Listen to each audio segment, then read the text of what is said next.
Are you interested in that Marvel Select license? Yeah, the simple answer is yes. If you're asking me, would I like to do action figures of Marvel? Of course I would. I just finished up my first interview with Todd McFarlane, and he was incredibly open. What was scheduled for a 30-minute time slot ended up being an hour of revelations, including future plans for the Marvel Collectibles and Super Friends lines, talking candidly about going after the Diamond Select license, and sharing tons of secrets of McFarlane Toys' success over the years. It was a fascinating look inside the mind of the most influential person in comics and action figures today. Enjoy.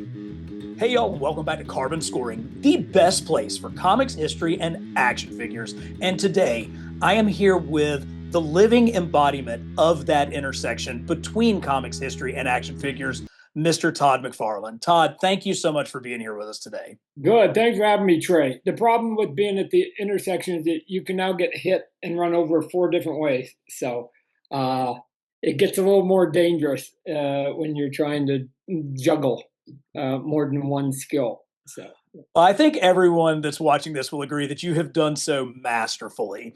But this channel really does kind of deal with where comics and action figures collide. And there is not a line of toys that are on shelves right now that embodies that better than your Marvel posed figures.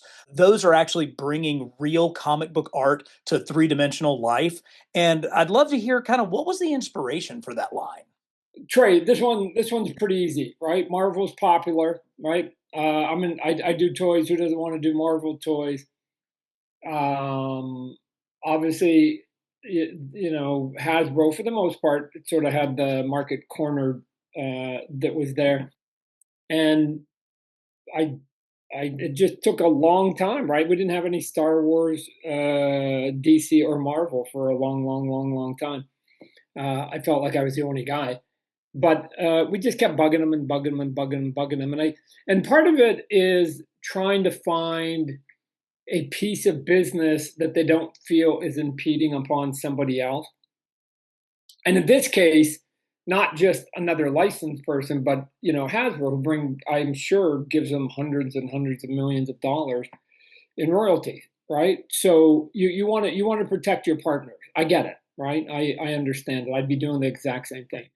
And so I know I sort of went to him. The idea was, well, here's a sliver, because that's all you can find is slivers.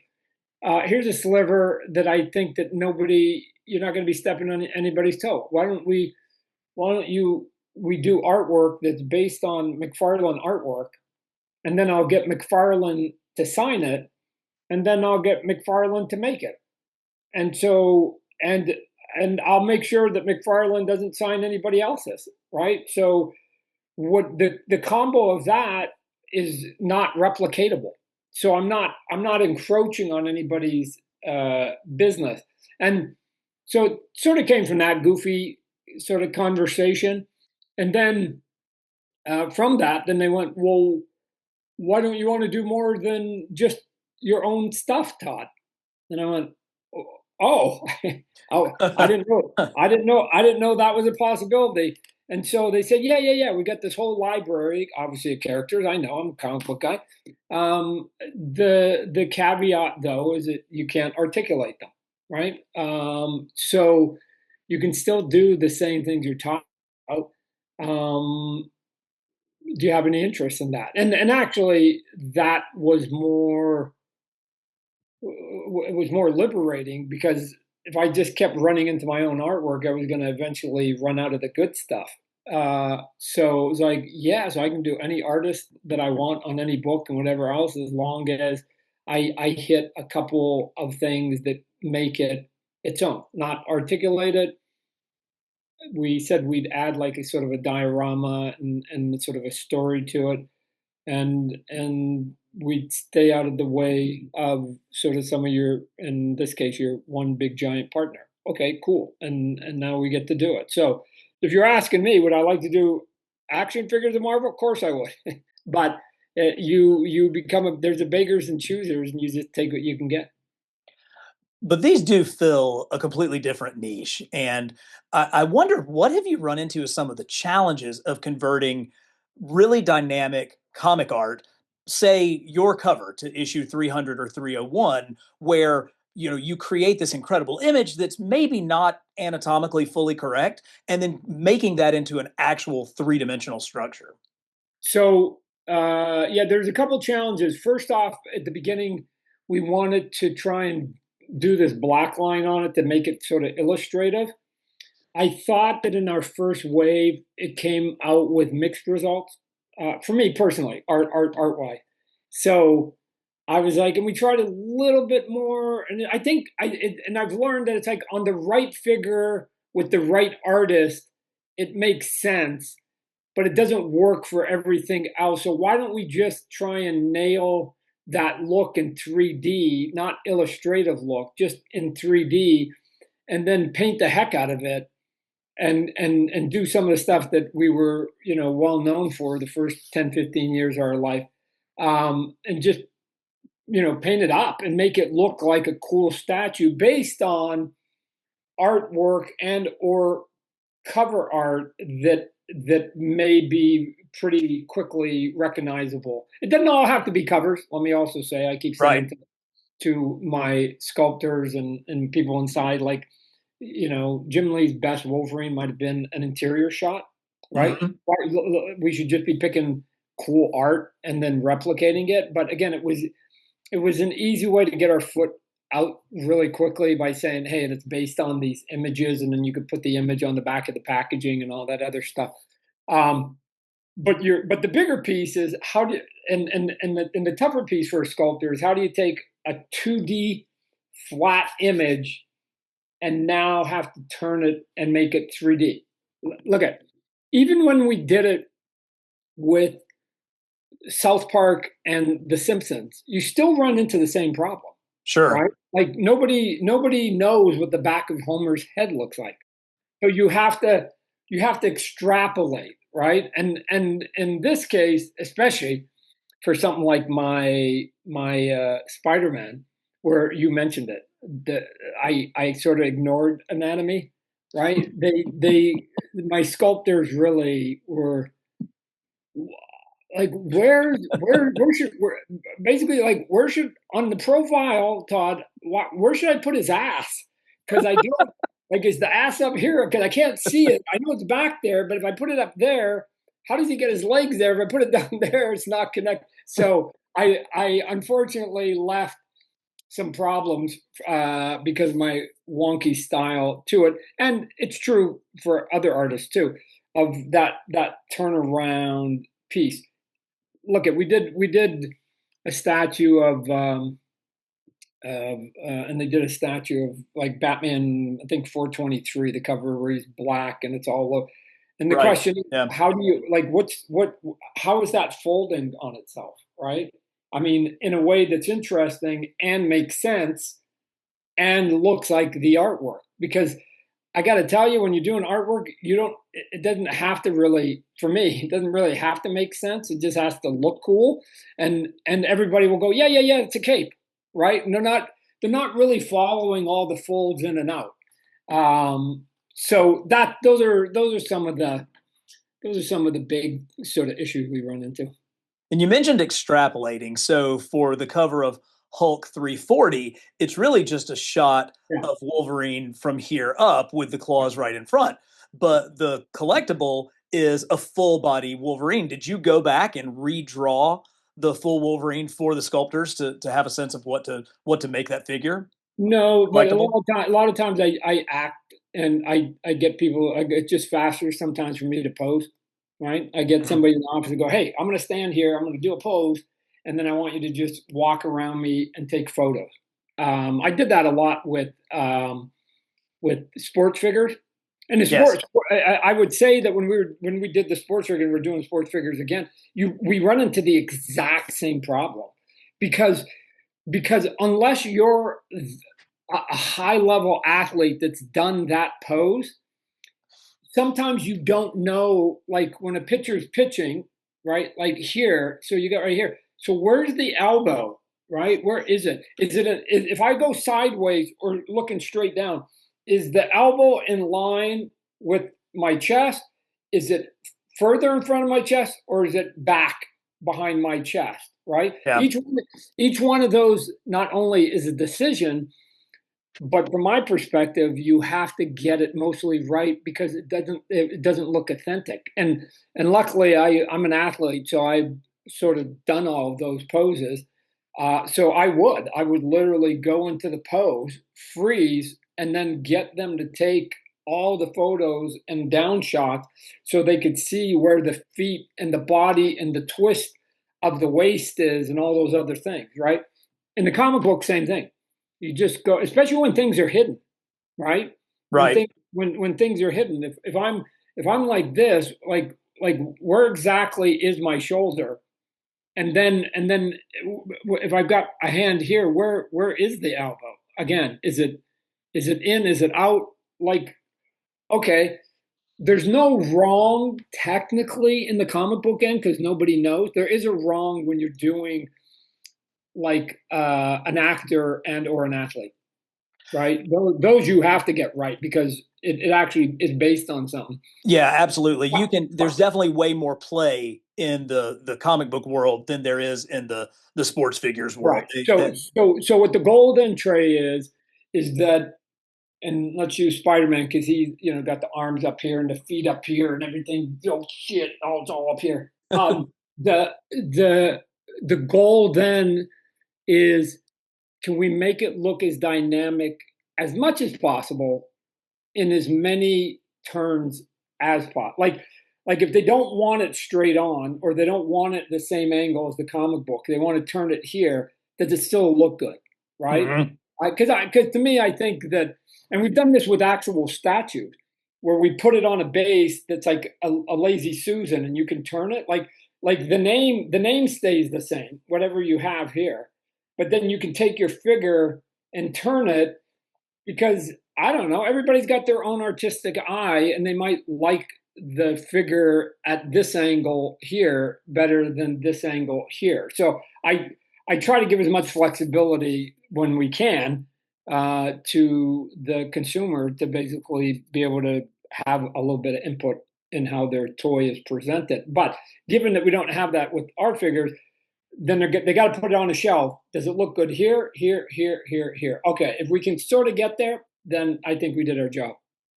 And the line has had a variety of artistic styles at this point. You've had the bombast of Jack Kirby, you've had classical lines of Bob Layton, you've had squared off John Romita Jr., and you've had more current lines like the Jimmy Chung thing.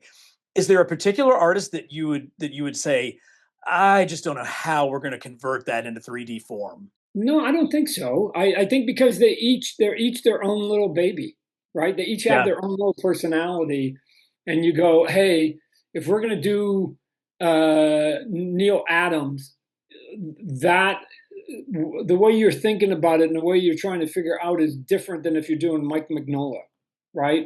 sure. Who has sort of a chiseled, different style. Same with Kirby. Kirby and Neil Adams are sort of at that far ends of the spectrum. So you just go, okay, with what we do know, can we be in the ballpark in a way that makes sense for the rest of it, just like anything else? And that's it. So those are the same things that we just sort of go through over and over and over and over and over and over. So I would argue, just like anything else, you get some right better than others. I'll throw one at you that I thought about that I thought might be a little bit more difficult would be a 1980s Walt Simonson Thor or Beta Ray Bill. That his style would be slightly more challenging than some of the others to convert into three dimensions. Wow. I don't think so. I know what look you're talking about because I was a big fan and collector of it at that point. I think his stuff sort of falls at that point closer to Kirby, so it has to be big Sure. and blocky and bold. Yeah. To me, it has to feel like there's a weight to it. Either one of those has to feel like, oh man, it's a chunk of plastic. Um, and then once you get the information that everybody knows, then you go, oh, he's got a big barrel chest and he's got these big arms. So Hmm. then those arms have to continue all the way around. And if he's got a big arm, then he's got to have big legs, right? So you just start sort of connecting dots and saying, okay, here we are. Actually, the ones you're thinking of, they actually would be cool toys. Now, like, I don't know why I'm going to put that on my list. Well, Put tell that me. on the list. You can put carbon scoring down at the bottom of that one for that one. That's it. Speaking of, the line has continued to grow. Thus far, we have seen three of the figures from Jim Lee's cover to X-Men 1. We've had Magneto, Beast, and Wolverine. Are there thoughts to try to fill that out? There's 13 characters on that Yeah, yeah. wraparound cover. Yeah, I don't know that we've said we've got to get all 13, but for sure we want to try and get at least the core ones. And if you put a little bit of the backdrop of the cardboard and stuff behind it, then you're like going, oh, okay, it's sort of fun that you're. We might not ever get exactly there because you're not going to ever be able to sort of get this in drawing. You can do small figures and say, hey, they're way in the background. What are you Right, going to do right. on your shelf? You're going to put that other guy, what, 50 feet behind? Like nobody has a shelf that deep. So we're not going to be able to get it. We're just trying to get the sort of the up close pieces of it and just sort of go from there. And Jim, it's interesting because I have the conversation with people that a lot of people have done homage an homage to, like, let's say, like Spider-Man 300 cover that I did. Right? There's probably Sure. I lost track. There's literally, I think, hundreds of them if you were to try to collect them. Um, but there's not really a lot of like Jim Lee homage sort of cover, and part of it is that it finally struck me that it's hard to do an homage cover to team books because what are you gonna you have to have a team to then sort of swap out the characters, right? Where Spider-Man doing that swing, or in Spider-Man #1 in the crouch, you need one character. Oh, you could literally take every Avenger and do a cover for each one of them and get it done. Where when you've got like an X-Men or Avengers cover or Justice League cover, you're limited in how you can twist that, right? Because I'm like, oh man, Jim's got all these cool covers, but they're usually group shots. So Rob Liefeld and myself and a couple of the other Image boys have had more of our stuff done merely because we were doing single characters a lot of the time. Well, now you have had some of these collectibles that come from covers with more than one figure on it. We've Yep. seen the Yep. Venom, there's Spider-Man's on that cover. We've seen your Green Goblin, and that cover also has Hobgoblin and Spider-Man. Have you thought about it all where these are almost diorama pieces where they could potentially come together to form a full image? The answer is yes. Dot dot dot. But you also need to look at all three of the figures. Let's take the one that you just had, with the Green Goblin, Hobgoblin, and Spider Man, and say, are the other two figures dynamic enough on that cover to warrant a figure? And if it's like awkward, and given that I mean, you could easily get away with it if you had articulation. This would be easy, right?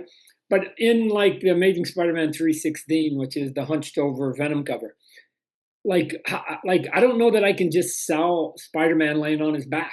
Sure, that I makes mean, sense. I Yeah. think what I could do is if I ever did a mastered version, just do that piece and put the Venom with it, so you do get the cover.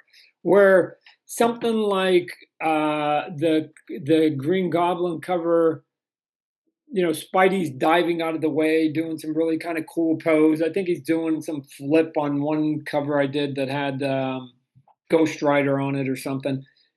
That even individually, you go, oh, okay, if you took that figure, did it, and then turned it this way, it would still be a cool looking figure. It would work. It would work, right? Right.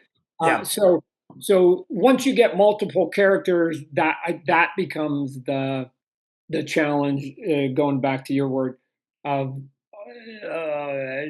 can we make all these characters work, right? And so I didn't even know, in all honesty, whether people would go for the Hulk 340 cover because it's so iconic here, right? It's and then they're like, what do we care about the rest of it? Which is why I have to put the glow in I mean, because that's the cover, right? So I can't believe that you had any doubt that that would be a popular piece. no, but it was That's no, that's no, no. arguably the most iconic image of the two. I thought it would be frustrating because it would be like because it's when you get to the cover part of it, Sure. you got the figure which isn't that big, and then like you go, but the cover really is here, right? And then are they going to be like having to go? I got to squint to see the Hulk and the blade, right? Where on the original cover it was bigger than life. So Now we've got the Thing, either just released or coming up. Any yeah, he's thoughts cool. He's on cool. will we? Is there any chance we might see some more of the Fantastic Four coming up here at San Diego? Well, again, what you're always doing is monitoring to see do they like the characters, and then especially now with the movie coming out, where people's appetite is with the character, right? Doing a flame character, right? Johnny Storm. I think it look cool done right with the right plastics and the right Sure. whatever else, and do some translucent. Um, the Thing has always been one of my favorite characters. Done right, he's got a cool texture. That one was one of the ones where I just said, forget it, let's just paint him good, right? And do that dry brush and washes with the paints and go back to sort of old school McFarlane stuff because it looks really good, right? And I thought it turned out good. I thought the Beast from the Jim Lee crossover one turned out nice also, in terms of its paint. But if people like the Thing that comes out, and there's some excitement and hype with the movie, then my guess is that we'll follow it up with you know and once you tip, eventually you got to eventually do all four, right? So Absolutely. Now, for a figure like the Thing, do you end up with a lower profit margin on that figure in order to get the paint apps where they need to be? sometimes. Yeah.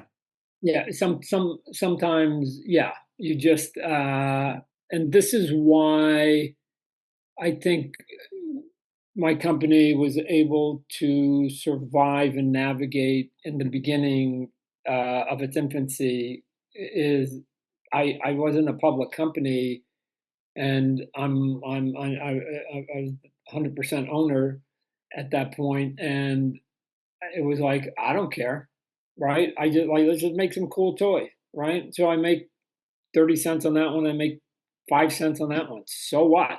Right? Again, I guess it depends on how long you're playing a poker game, right? If Absolutely. Yeah. you're playing poker for 10 hours, who cares how much money you have at hour two, right? So you're here for the duration. Count your money at the end. So for me, it's more of I I like big chunky characters anyway. And so you just go, just do it, because look at sometimes you do it like a female character, and the female character is the opposite, I would argue, where the outline of them and the number of grams of plastic is not as much, so it kind of sort of balances it out in the long run. And like I said, I don't really have to please anybody but myself, and I just go, if you make a good toy, people will buy it, and then you make money. Stop worrying about profits before you sell anything. So I love the evolution of the packaging as well, where now it does create almost a true comic diorama with the corner box kind of forward, and you're able, if you choose to, you're able to display your piece inside the actual cover itself. yeah. So what's interesting about that is we just had a conversation with a couple of our retailers that are not as impressed as you are. Because they're going, there's a lot of air in that box. Why are we selling air? Tighten it up, tighten it up. But Disney, that was a conscious decision, and Disney wanted us to do it. that way, again, to help set it apart from what they were doing, as going back to your original question of how do you get a license. And so anyways, we're navigating those waters right now. So So I'll tell you a quick story. I've been married over 25 years. So that means that my wife has had to listen to comic book lore for over a quarter of a century now. So the other day, knowing that we were going to get together, I just kind of randomly asked her, "Hey, sweetie, can you name three Spider Man artists?" And she said, "Yeah." She goes, "Steve Ditko." wow. So feel good about that. Feel like I've taught her well. Wow. Immediately says, "Todd McFarlane," Oh man. and then crickets, and then nothing after What? that. Oh, So I thought she would have said Stan Lee, or I mean, even though she got it wrong as an artist, you would have she, maybe like, she oh, actually did about 20 minutes later come back and say, "I thought of one, Ray Romano Jr." And I said, "Oh, that's close. That's really close." oh well, she got two more than my wife because I actually yeah, here's the thing. I'll let you go, Trey. I probably might be able to ask that question to my wife, and she would actually forget me. She'd go, oh yeah, that's right. You did. I didn't think, I wouldn't think about you, Todd. Well, I'll ask the $64 question. With the demise of Diamond Select and Diamond Select Toys, there's a slice of the Marvel license potentially available. You've had incredible success with 7-inch figures with the DC Multiverse line. Are you interested in that Marvel Select license? Yeah, the simple answer is yes, as I'm sure probably dozens of other companies are. Um, it, I'm, I'm a betting man. I don't think it turns out as simple as what you're thinking of, which is like, oh, there was a sliver over here, and now somebody can come in and swallow it up and take the sliver. I think if I was a betting man, I think what's gonna happen is that sliver was always aggravating Hasbro. they didn't they didn't Sure. want they didn't want the sliver out there, right? Hmm. Because that's another articulated action figure that they're having to compete against. And oh, by the way, they're paying gobs and gobs of money, and some of the smaller ones aren't. And I think it's again a fair question to go, I'm giving you this much money. Why am I competing against this little peanut company over here? So if I was gonna bet a little bit, I would say that it's just a good opportunity for them to just close that door, not give it to anybody, not side shuffle it, just close the door and give more peace of mind to their big giant partners. And I think that that makes complete and total business sense. But hey, as Yeah. fans, we want more, you know, Yeah, and yeah, no. From a geek point of view, from an emotional point of view, it's like, oh darn it, right? But I've gotten old enough now to understand like why people make decisions, and more importantly, why corporations make decisions, right? Especially public ones, right? Like this, I have to remind people. I'm not public, but I have to remind people that like when you're in charge of a public company, you have what is termed as a fiduciary responsibility. And the definition of fiduciary responsibility is you have to try and maximize value to the shareholders. That's your job, right? Oh, and by the way, you are the vice president, right? But right. that's your job, is to maximize value to the shareholders. So you have to make decisions predicated upon that. I again, name's Todd only runs a gut, but I don't agree with a lot of decisions big corporations have made, as I'm sure many people listening right now have. But they're doing it with the educated guess that what they're doing is actually better for the growth of the company. We have plenty, let me just say, we have plenty of intel to go. They don't get it right all the time.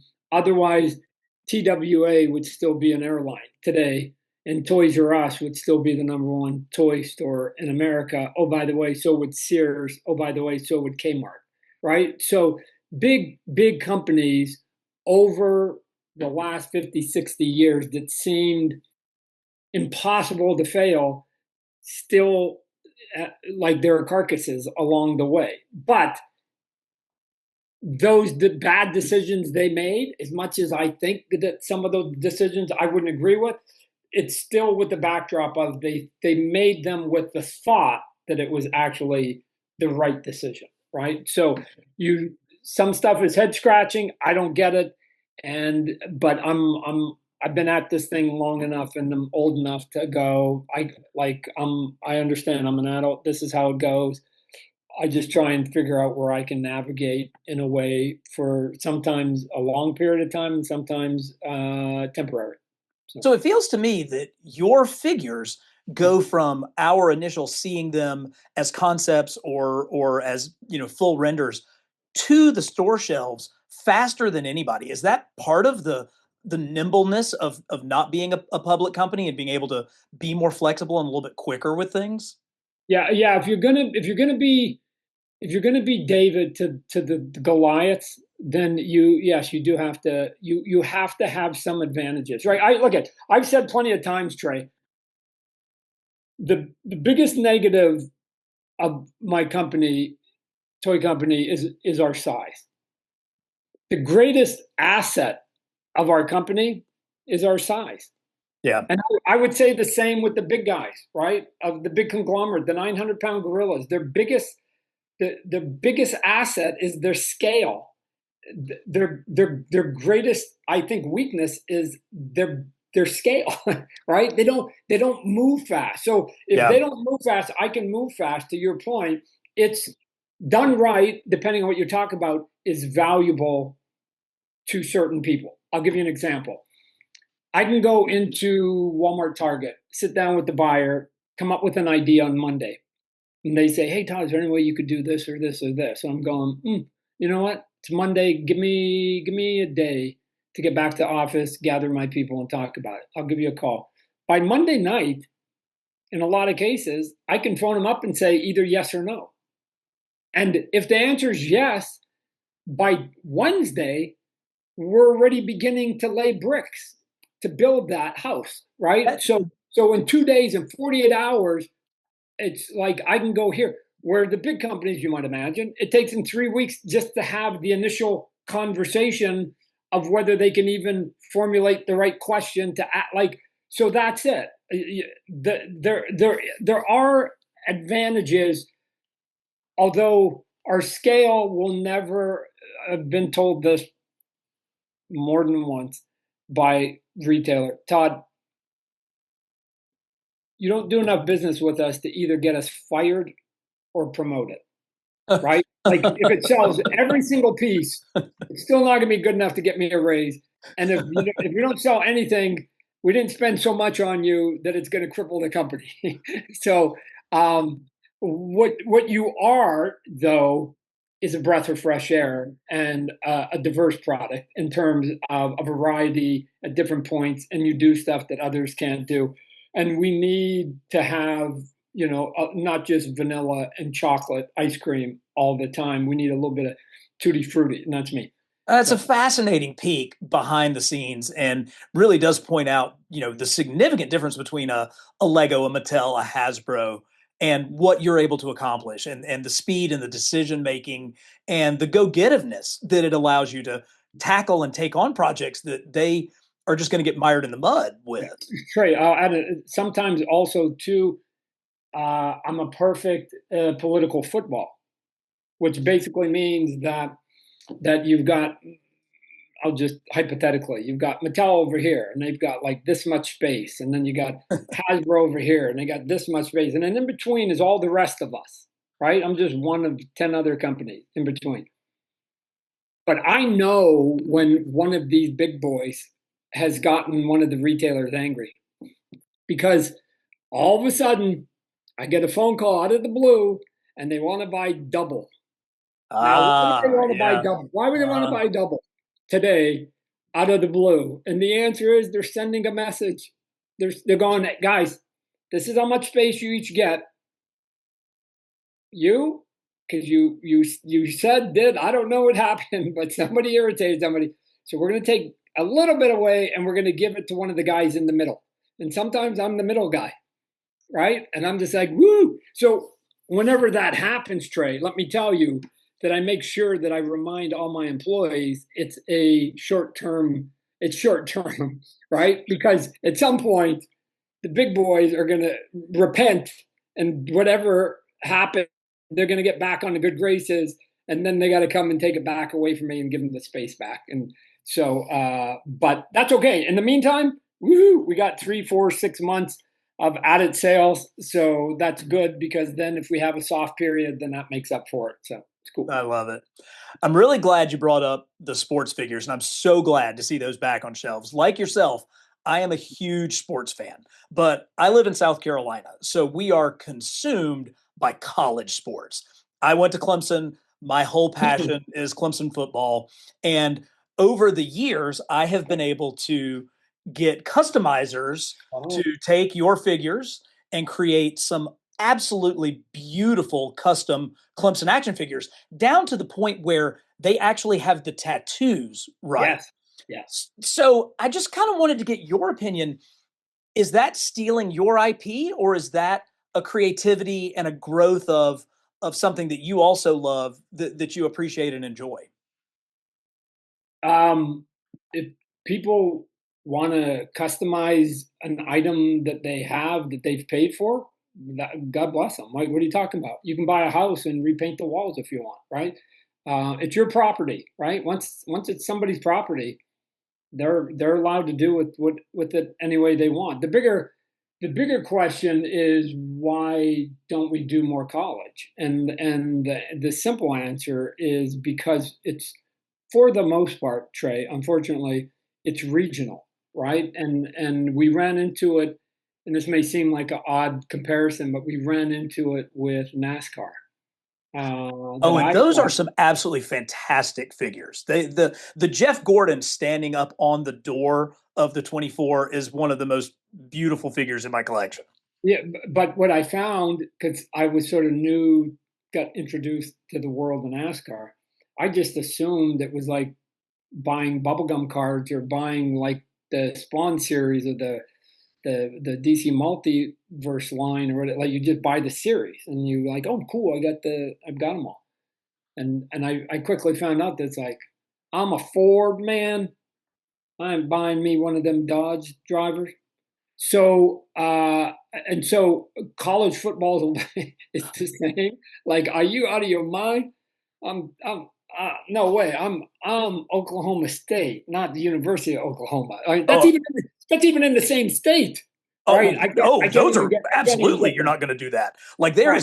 there's absolutely no way that I would buy a figure of my rival school. I won't even mention them on this video, Right. but I definitely wouldn't buy an Alabama figure or a Texas figure. I really only want mine, and that's And not Trey, great for a mass market toy line. no, right, Trey, and that mindset plays even to the NFL level, right? I can go and put the best player for the LA Chargers or the Seattle Seahawks across the nation, but there's still going to be a lot of people in Louisiana and Mississippi and Florida and North Carolina going, what do I give a shit about the Seahawks? Right? Like, I don't care. I don't care about Seahawks. So the toughest thing about sports, because a lot of people have tried it, and we had a good run on it before we sort of had to go, was trying to figure out how to get more of those figures in the right region. The problem is that once you go regional, there are fierce rivalries. And how do you sort that out? So here's the problem. Sometimes, let's use an easy example. Sometimes I have to ship to a distribution center, right? So Walmart or Target might only have like 6 or 7 across the entire country.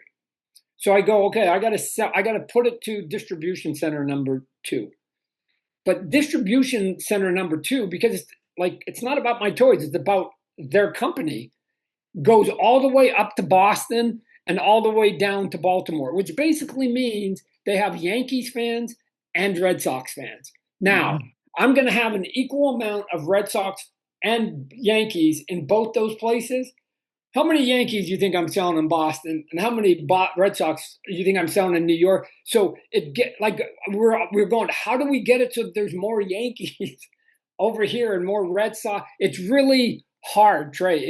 It's nobody's cracked the code in a deep, meaningful way, right? Like, because otherwise somebody would be doing sports for the last 30 years nonstop. And I think Kenner did more of that with their starting lineup figures, but that was a completely different world 40 years ago, potentially, as far as getting things into regional areas and whatnot. That they could flood the Cincinnati market with Reds players or the Atlanta market, but it doesn't sound like that's a feasible option at this stage.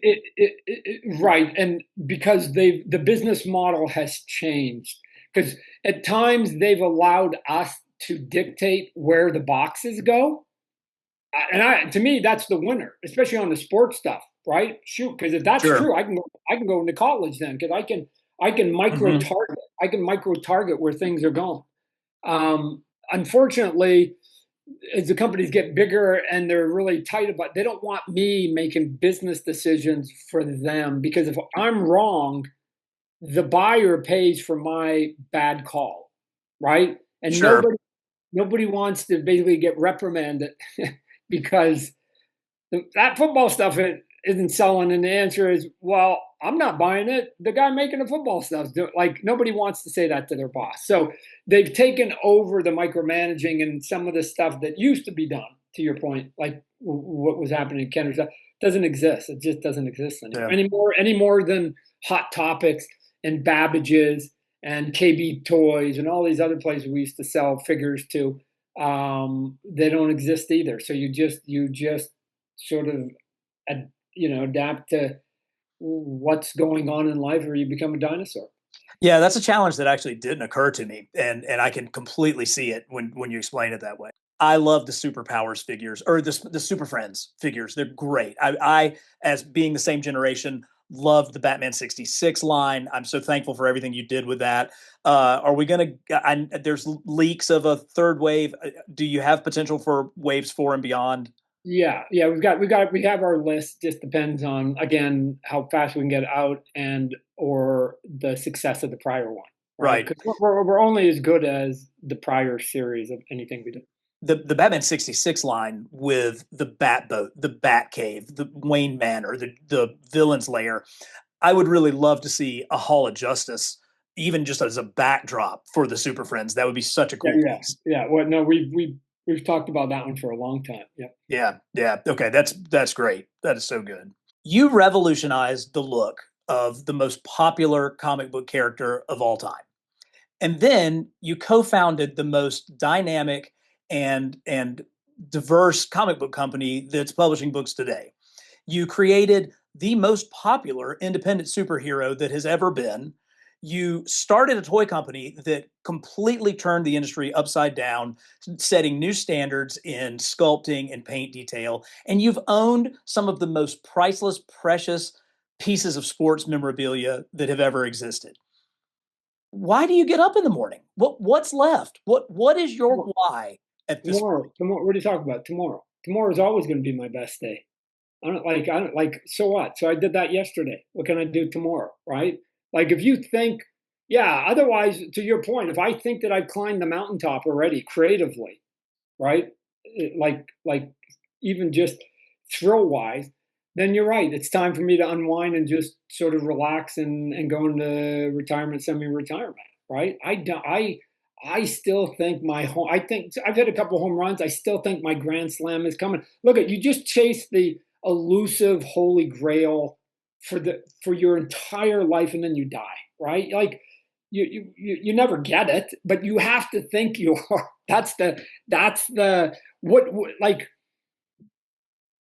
think about a baseball player, a golfer, or whatever else, right? They hit that perfect shot, and then they go a month and never get that shot, but they know they're capable of doing it because they did it. So it's somewhere in them.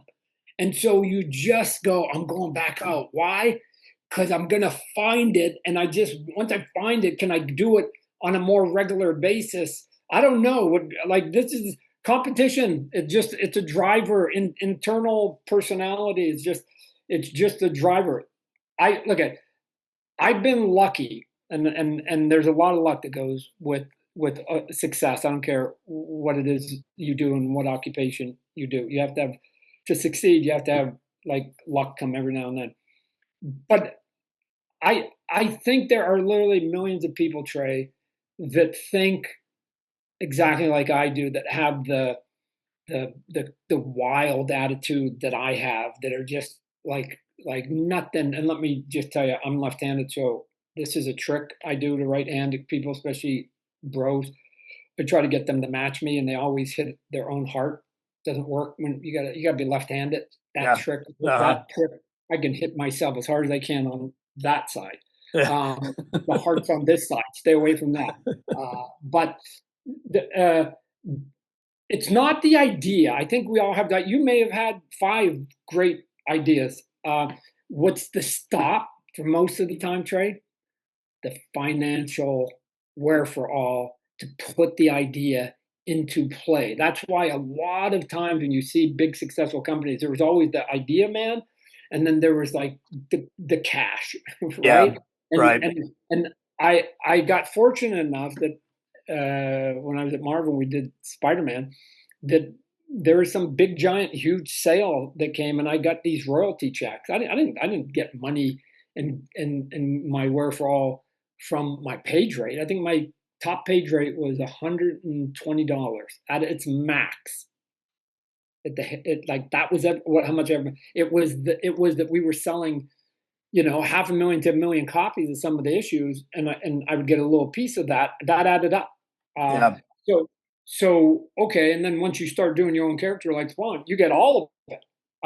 So okay, cool. So I and just like my companies, I take that money and I put it off to the side. Why? In case a storm comes, or I come up with a crazy idea, or in some cases, I just get mad and I just go, no, I'll just do it myself, just out of spite, right?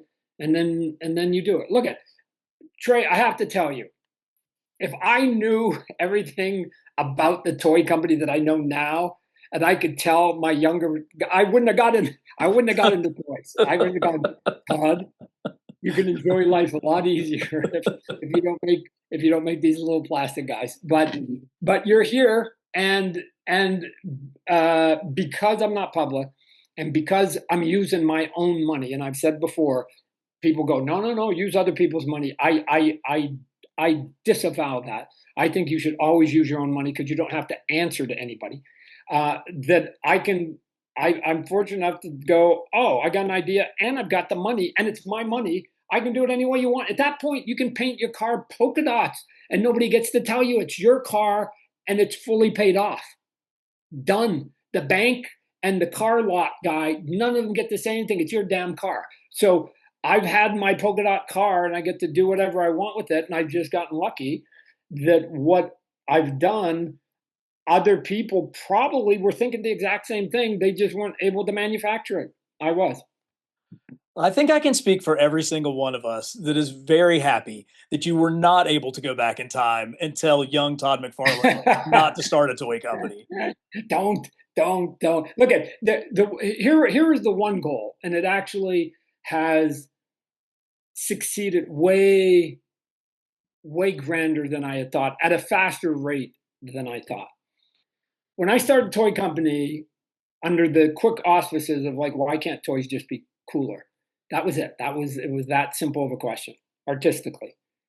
The goal was, if I can do this and it works, other people will take the playbook and will copy it. Just like winning college football team. You start using the wishbone and you win every game, people start copying your strategy. And what I was hoping for as a geek is that if I could succeed, and you have to succeed, then people would pay attention and people would replicate it, which would mean then, fingers crossed, there would be way more cooler toys in the Yeah. future. Right. And now, not only, I was hoping there'd be like 20, 30 cool toys. Now there are hundreds, if not thousands of cool toys. And so it was like, woo. And all of those companies, between the smallest guy all the way up to the biggest guy, there's all these variations that have succeeded And so we became the disruptors. I just happened to be one of the pioneers of being a disruptor, but I'm glad that other people came and disrupted with me to prove that it's doable. You don't have to go over in this path. Todd, thank you so much for your time. I have thoroughly enjoyed this. We've gotten to get a behind the scenes look at what it's really like. And I think this is something that everybody's going to really enjoy. All right. Well, Trey, best of luck to you. You keep doing it. Like you geek out. Like and you have my permission to be as honest as possible about any of the product that we do. Right. Fair So enough. I think the media should be able to basically say when you're doing it right, they should be able to say it, and when you're doing it wrong, they should also be able to voice it. Also, and we shouldn't take it personal one way or the other, right? I'm not a big fan of celebrities sort of wanting everybody to come out to the red carpet and take pictures and make it all glowing, but they don't want them to take a picture when they're coming out of the restaurant, I right? have always been told to take things seriously, but not personally, because Yeah, that's how you learn. yeah. Well, and they have a job. They have a Yep. job, and the job is they need a picture of you, and they got a picture of you. So you can't be, "Hi, I'm a celebrity. I only want you when I need you." That's not a relationship. That's not Right. a strong. So we need the customers. We need the stores. We need people like myself who are that will create content, and then we need good people like you to basically spread the gospel. You're basically the newsmakers at that point that you get the word out for. So all of us, I keep saying, all four of us are literally interlinked, and if one of the four of us fails, like we all go down, right? If if nobody's making content, there's nothing to buy, and there's no stores. Who cares, right? If there's no stores, it gets tough to sort of get it out there. You can now with the internet. There's no Sure. customers. We're all screwed. But even if the first three do right, but the newsmakers aren't talking about it, then people don't know it exists. We also Right. need good people like you to just keep geeking out. Thank you again. This has been a real joy for me. I really appreciate your time. All right, Trey, best of luck to you and your family, and to all your fans. Keep it going.